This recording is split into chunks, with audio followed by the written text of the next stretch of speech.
आपका ध्यान आकृष्ट करना चाहेंगे और हम बढ़ेंगे परिचर्चा की ओर।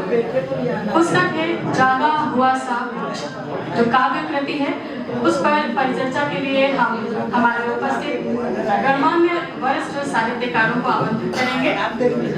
हमारे बीच जो उपस्थित हैं जितने भी साहित्यकार, उनमें मैं सबसे पहले आमंत्रित करेंगे डॉक्टर कृष्णा जी श्रीवास्तव जी को, जो कि प्रोफेसर हैं हिंदी विभाग, लखनऊ विश्वविद्यालय लखनऊ से। तो बहुत स्वागत है आपका सर मंच पर।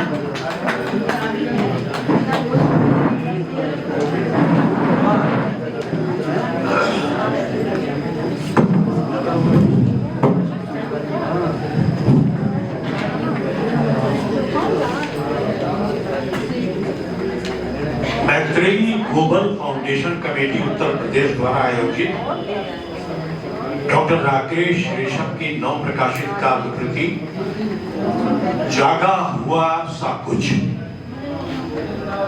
पर आयोजित परिचर्चा में हमारे बीच महानुभाव उपस्थित हैं। सबसे पहले मैं नमन करूंगा पूजनीय पिता श्री राम दयाल जी का और पूजनीय माता श्रीमती साची देवी का, और इसके बाद आज के हमारे मुख्य अतिथि श्री संजय कुमार आईपीएस पुलिस महानिरीक्षक और अति अध्यक्षता कर रहे डॉक्टर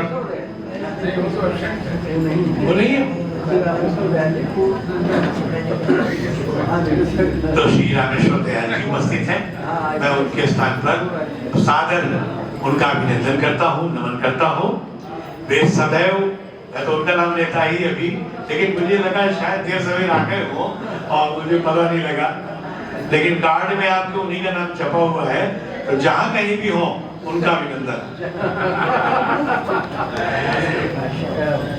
और आज के जो अति विशिष्ट गण हैं तथा विशिष्ट अतिथि आमंत्रित वरिष्ठ साहित्यकार वक्तागण और विशेष रूप से जो अध्यक्षता कर रहे हैं डॉक्टर दिनेश चंद्र अवस्थी, पूर्व महामंत्री राज्य कर्मचारी साहित्य संस्थान उत्तर प्रदेश, और कार्यक्रम के संयोजक डॉक्टर सुरेश उजाला जी, कमेटी अध्यक्ष डॉक्टर सरिता सिंह जी, कार्यक्रम का कुशल संचालन कर रही डॉक्टर शालिनी सिंह जी आकाशवाणी से हैं। डॉक्टर राकेश ऋषभ एक ऐसे निष्ठावान साहित्यकार हैं जिनकी अनेक विधाओं में प्रकाशित रचनाएं हैं। मैं सोच रहा था कि आज एक विधा पर चर्चा नहीं हो पाई है, क्योंकि मैं नाटक से जुड़ा हुआ हूँ और उनके नाटक की कृतियों में मैंने लिखा भी बहुत कुछ है, लेकिन देर सवेर आगे कार्यक्रम में उसका भी वो उल्लेख करेंगे। आपकी कृतियों में नाट्य संग्रह है, कहानी संग्रह है, काव्य संग्रह है, सभी पट्टी है, और आपको अनेक सम्मान एवं पुरस्कारों से सम्मानित किया गया है।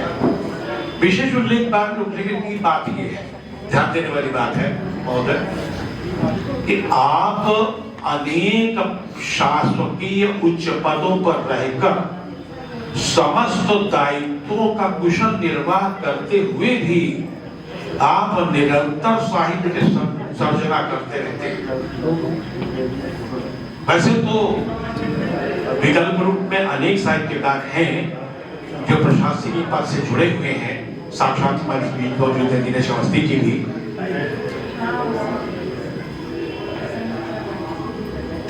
इनकी कृति राकेश ऋषभ जी की जो वर्तमान में आपके सामने आने वाली है, आज इसका लोकार्पण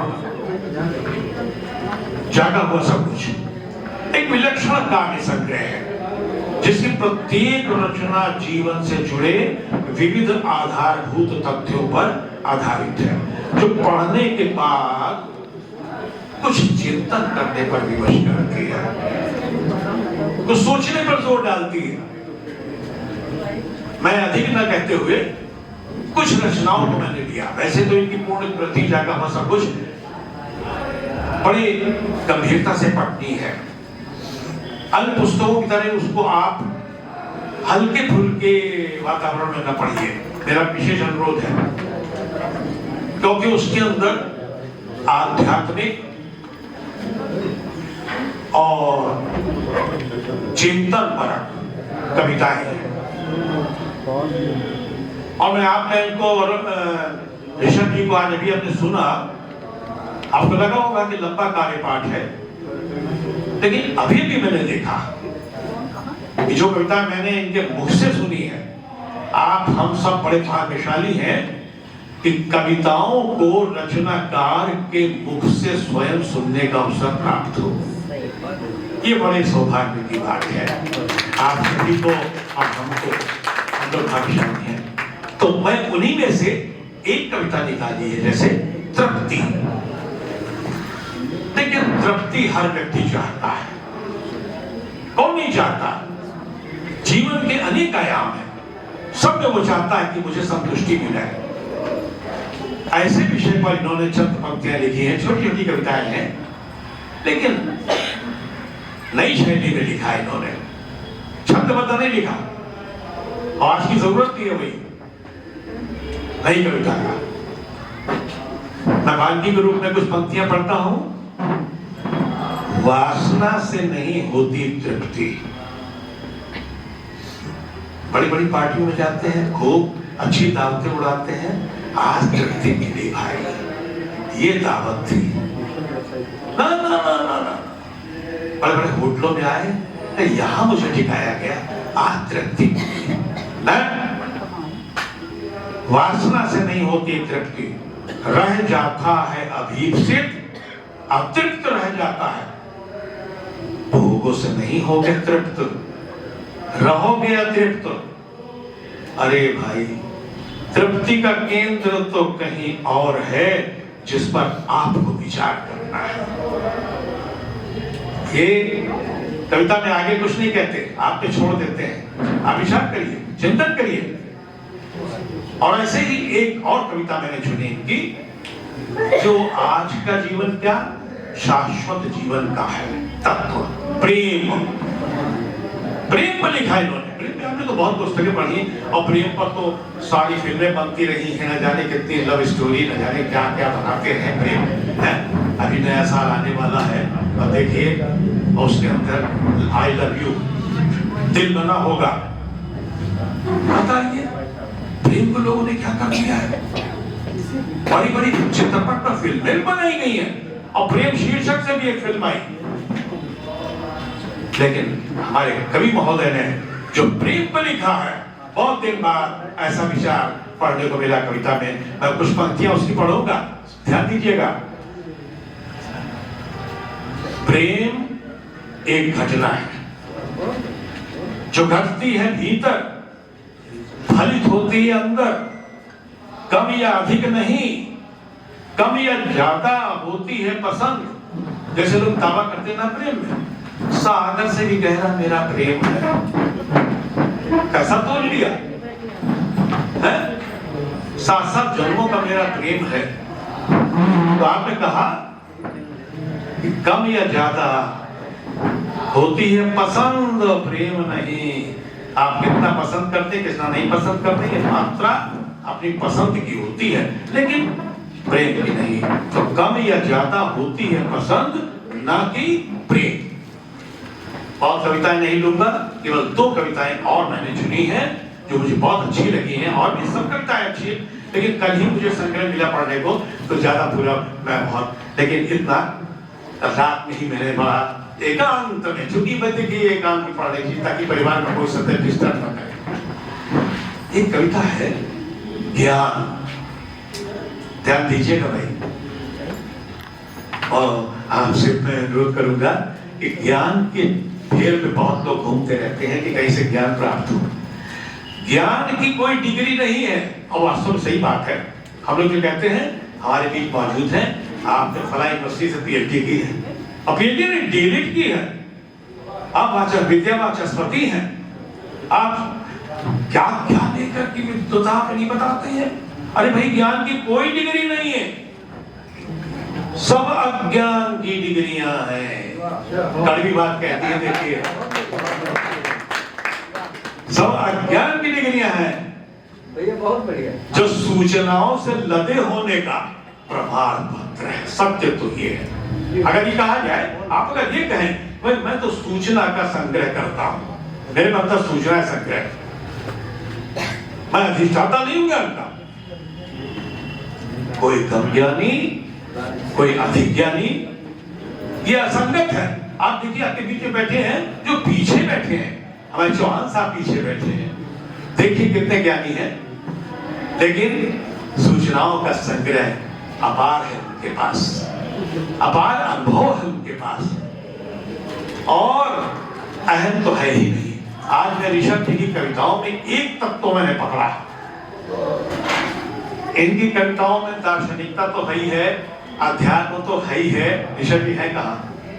अच्छा बैठे हैं, बैठे हैं।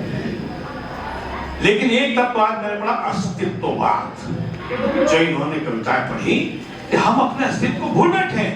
मैं क्या हूं? मैं, उस पर मैं बड़ी अच्छी रचना सुनाई, मैं बड़े ध्यान से सुन रहा था इनकी कविताएं, मैं इनको बहुत हृदय से आभार व्यक्त करता हूं।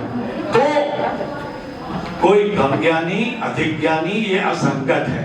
ज्ञान कम ज्यादा होता नहीं, सूचना होती है कम या ज्यादा। इसीलिए ज्ञानी न किसी से छोटा है न किसी से बड़ा है, हर ज्ञानी एक स्तर पर खड़ा है। बुद्ध हो या महावीर हो, कृष्ण यो कबीर हो, क्राइस्ट हो, मोहम्मद हो, सब बराबर। कबीर को देखिए आप, मैं पढ़ाता हूँ विश्वविद्यालय में, हम लोग अपने को विद्वान कहते हैं, ज्ञानी कहते हैं, और किसको पढ़ा रहे हैं? जो किसी विश्वविद्यालय में गए नहीं, कोई डिग्री नहीं ली। बताइए, ये साक्षात प्रमाण है। देखिए ऋषभ जी ने उस तत्व को चुना है, और अंतिम एक चुनी है कविता, उस पर ध्यान दीजिएगा। समय, समय के अस्तित्व पर बहुत अच्छा चिंतन किया है डॉक्टर ऋषभ जी ने।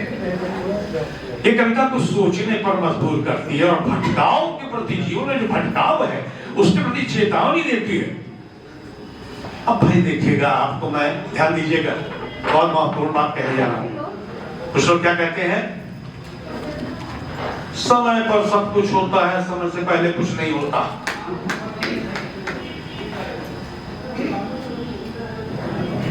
और इसी संदर्भ में ये भी कहना चाहूंगा, मैं इस कविता के माध्यम से जग की एक कहावत को अलग से जोड़ते हुए एक उदाहरण देता हूं कि लोग कहते हैं, अक्सर आपने भी सुना, मैंने भी सुना अपने बीच में, सोसाइटी में, और यहां तक कि संतों के सत्संग में भी सुना, भाग्य से ज्यादा और समय से पहले न कुछ होता है न होगा। और स्थिति आपने सुना है, लोग ये कहते हैं ना, तो कभी धैर्य रखो, भाग्य से ज्यादा और समय से पहले। अब बताइए, समय को बांध दिया और भाग्य को भाग्यवादी बना दिया, तो आदमी कर्मणी हो जाएगा और कहेगा कोई भाग्य है ही नहीं, क्योंकि इसमें कहा भी गया भाग्य से ज्यादा कुछ मिलता नहीं। और जो पराजित होगा तो उसके कहते देखो बेटा धैर्य रखो, भाग्य से ज्यादा कुछ नहीं, जितना था भाग्य मिल गया। ये देखिए ऋषभ जी ने क्रांतिकारी बात कह दी है। और आपको ताजा उदाहरण दे दो, हमारी फिल्में भी जनरल में, फिल्मों में ज्यादा असर पड़ता है। एक पड़ोसन फिल्म अभी आई है, तो बहुत पहले आई है, कई दशकों पहले आई थी, पड़ोसन फिल्म आई थी, अवस्थी जी।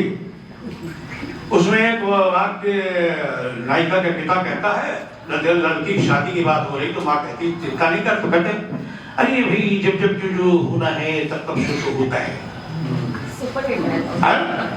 क्या बात है, देखिए जब जब जो होता है तब तब शोषो होता है। तो यही बात हो गई, अजगर करने गाकरी पंछी करने का दास मलूका कहेगा। भाई वाह, कवि ने सत्य ही कहा। अब मैं कवि की कविता पढ़ लेता हूँ। इस समय मुझे दिखता कहीं नहीं, मैं ही हर जगह दिखता हूँ खुद को, इसलिए मैं तो समय को जानता भी नहीं हूँ, समय कहीं है मानता भी नहीं हो। आपने सुना, आपको दिया, समझा दिया और समझ में ले लिया। धन्यवाद।